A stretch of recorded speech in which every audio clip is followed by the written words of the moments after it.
Welcome to KKPBT Online Training by Vicky. Hello friends. Artificial intelligence ప్రపంచంలో AI agents గురించి మనం రోజువారీగా వింటూనే ఉంటాం. కానీ అన్ని AI ఏజెంట్స్ ఒకేలా పనిచేస్తాయా? ఖచ్చితంగా లేదు. ఈరోజు వీడియోలో మనం బేసిక్ ఏజెంట్ ఆర్కిటెక్చర్ మరియు అడ్వాన్స్డ్ ఏజెంట్ ఆర్కిటెక్చర్ మధ్య ఉన్న వ్యత్యాసాలను చాలా సింపుల్గా తెలుసుకుందాం. ముందుగా బేసిక్ ఏజెంట్ ఆర్కిటెక్చర్ అంటే ఏమిటి?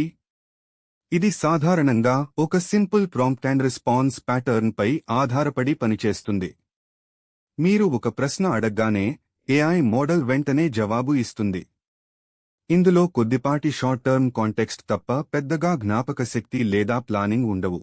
దీనికి ఒక రియల్ టైమ్ ఎగ్జాంపుల్ చూద్దాం. ఒక ఈకామర్స్ కస్టమర్ సపోర్ట్లో నా ఆర్డర్ స్టేటస్ ఏంటి అని అడిగినప్పుడు ఒక బేసిక్ ఏజెంట్ వెంటనే డేటాబేస్ నుండి వివరాలు వెతికి ఆన్సర్ ఇస్తుంది. ఇది చాలా ఫాస్ట్గా, తక్కువ కాస్ట్లో అవుతుంది. ఇక అడ్వాన్స్డ్ ఏజెంట్ ఆర్కిటెక్చర్ విషయానికి వస్తే ఇది ఒక రియల్ హ్యూమన్ మైండ్ లాగా కాంప్లెక్స్ పనులను చేస్తుంది. ఇందులో long term memory, multistep planning, dynamic tool usage మరియు సెల్ఫ్ కరెక్షన్ అంటే తన తప్పులను తానే సవరించుకునే ఫీచర్స్ ఉంటాయి. Advanced agent real time use case చూద్దాం.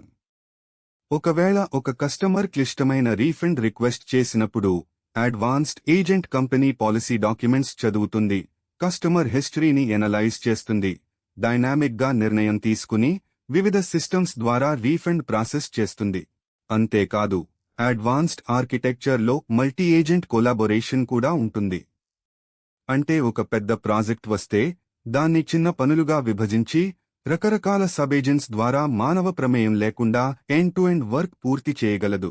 సమ్మరీగా చెప్పాలంటే సింపుల్, స్పీడ్ మరియు తక్కువ ఖర్చుతో కూడిన పనులకు బేసిక్ ఏజెంట్ సరిపోతుంది. కానీ ఆటోనామస్గా పెద్ద సమస్యలను పరిష్కరించడానికి అడ్వాన్స్డ్ ఏజెంట్ ఆర్కిటెక్చర్ అవసరం. ఈ ఇన్ఫర్మేషన్ మీకు నచ్చితే లైక్ చేయండి, షేర్ చేయండి మరియు మరిన్ని AI వీడియోస్ కోసం మన ఛానల్కి సబ్స్క్రైబ్ చేసుకోండి. Please subscribe, like and share. Thank you.